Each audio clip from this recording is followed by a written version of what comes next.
Aku diundang makan oleh keluarga yang sudah meninggal sejak ke 1945.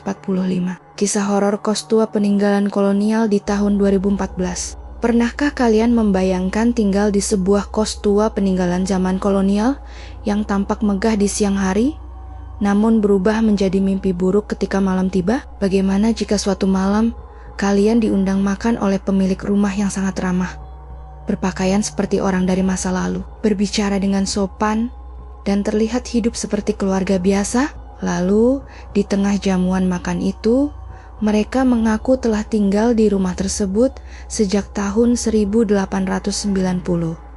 Dan keesokan paginya, kalian mengetahui bahwa seluruh keluarga itu sebenarnya telah meninggal puluhan tahun yang lalu. Inilah kisah nyata yang terjadi pada awal tahun 2014. Sebuah pengalaman yang membuat dua sahabat trauma dan memilih meninggalkan kos mewah yang ternyata menyimpan penghuni dari masa yang berbeda. Awal tahun ke-2014, aku baru diterima bekerja sebagai sales di sebuah perusahaan pendingin udara asal Jepang. Setelah menjalani masa training beberapa bulan, aku ditempatkan di sebuah toko elektronik besar di pusat kota. Di tempat kerja itulah aku berkenalan dengan seorang teman bernama Rian. Karena wajahnya mirip seorang vokalis terkenal saat masih muda, semua orang memanggilnya Pasha. Meski kami bekerja di perusahaan berbeda dan sebenarnya kompetitor, hubungan kami cukup dekat.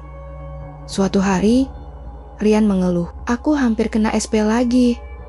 Jarak kosku terlalu jauh." Setelah menerima gaji, kami sepakat mencari kos baru yang lebih dekat dengan tempat kerja. Tahun 2014 belum seperti sekarang. Kami masih harus pergi ke warnet untuk mencari informasi kos-kosan. Setelah mencatat beberapa alamat, kami berkeliling menggunakan motor. Sebagian besar kos yang kami incar sudah penuh. Sampai akhirnya kami menemukan sebuah rumah tua yang disewakan menjadi kos. Lokasinya bukan di pusat kota, tetapi masih jauh lebih dekat dibanding kos lama Rian. Harga sewanya hanya 500.000 per bulan.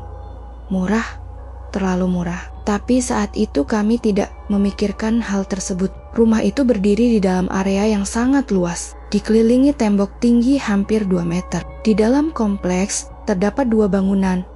Bangunan pertama adalah rumah milik keluarga pewaris, sedangkan bangunan kedua disewakan menjadi kos. Rumah kos tersebut terdiri dari 3 lantai. Lantai pertama berisi dapur, ruang makan, dan kamar mandi bersama. Lantai kedua berisi komar-komar penghuni. Saat pertama masuk, kami langsung merasa seperti sedang memasuki museum. Semua furnitur terbuat dari kayu jati tua.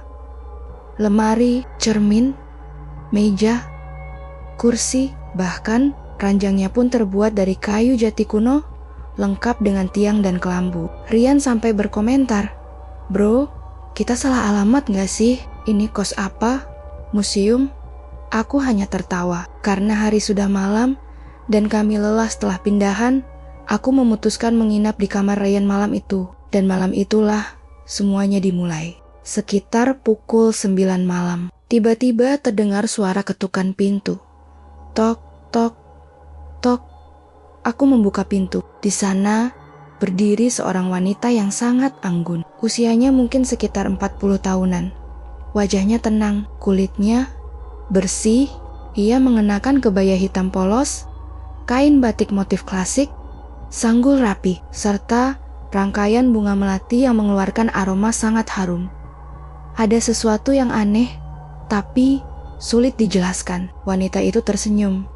"Perkenalkan, Nak, saya pemilik rumah ini." Suaranya lembut sekali. "Saya sedang mengadakan makan malam keluarga. Kalian ikut makan bersama ya?" Sebagai anak kos yang baru pindah dan belum makan malam, tentu saja kami menerima undangan itu. Kami berganti pakaian lalu mengikuti wanita tersebut. Saat berjalan menuruni tangga, langkahnya begitu halus. Tidak terdengar suara sandal, tidak terdengar suara gesekan kaki. Hanya aroma melati yang semakin kuat. Rian berbisik, "Bro, malam-malam begini kok pakai kebaya lengkap kayak mau kondangan?" Aku menegurnya pelan. "Udah, diem aja. Rumah utama ternyata jauh lebih megah." Arsitekturnya masih mempertahankan gaya kolonial. Di dinding tergantung kepala rusa hasil buruan. Langit-langitnya tinggi. Ruang makan sangat besar. Meja panjang telah tertata seperti restoran bintang 5, piring, gelas, sendok, garpu, semuanya lengkap. Kami dipersilakan duduk. Tak lama kemudian, seorang pria masuk. Wajahnya seperti keturunan Eropa, memakai jas kuno ala tuan tanah zaman kolonial. Di belakangnya muncul 2 anak laki-laki berpakaian kemeja putih, dasi kupu-kupu, suspender, dan celana pendek hitam. Mereka duduk tanpa mengucapkan sepatah kata pun. Suasana menjadi sangat canggung. Namun kami masih menganggap keluarga itu hanya orang kaya yang eksentrik. Sampai aku mencoba mengobrol. "Pak, sudah berapa lama tinggal di rumah ini?" Pria itu tersenyum, lalu menjawab tenang, "Kami tinggal di sini sejak tahun 1890. Aku terdiam. Rian juga terdiam. Tahun 1890, aku merasa ada sesuatu yang tidak masuk akal. Tapi sebelum sempat berpikir lebih jauh, hidangan berikutnya datang. Wanita itu membawa sebuah nampan besar yang tertutup tudung logam. Ia meletakkannya tepat di tengah meja, lalu perlahan membuka penutupnya, dan saat itulah aku dan Rian langsung mundur dari kursi. Di atas nampan itu tergeletak seekor babi hutan utuh yang dipanggang lengkap dengan taringnya. Bukan potongan daging, bukan masakan biasa, melainkan satu tubuh utuh yang dipajang di meja. Wanita itu mulai memotong dagingnya, lalu meletakkannya ke piring kami. Rian yang tidak bisa menjaga mulut langsung berkata, "Maaf, Bu, kami tidak bisa makan babi." Seketika suasana berubah. Senyum seluruh keluarga hilang. Pria itu, wanita itu, 2 anak itu, semuanya menatap kami bersamaan. Mata mereka melotot, tidak berkedip, tidak bergerak, hanya menatap lama. Sangat lama. Wanita itu kemudian berkata dengan suara datar, "Nak, tamu tidak boleh menolak hidangan dari tuan rumah." Brok, seluruh lampu ruangan mati. Yang tersisa hanya 3 lilin di atas meja. Ketika mataku mulai beradaptasi dengan kegelapan, aku melihat sesuatu yang membuat seluruh tubuhku membeku. Mereka masih menatap kami dengan mata yang sama, dengan ekspresi yang sama, tidak bergerak, tidak berkedip. Aku segera berdiri. "Maaf Bu, besok kami masuk pagi. Kami pamit dulu." Saat kata pamit keluar dari mulutku, 3 lilin itu mati bersamaan. Gelap total. Lalu terdengar suara pecahan piring. Kursi seperti dilempar ke segala arah. Meja terguling. Perabotan beterbangan. Aku langsung meraih tangan Ryan. Kabur. Kami berlari dalam gelap.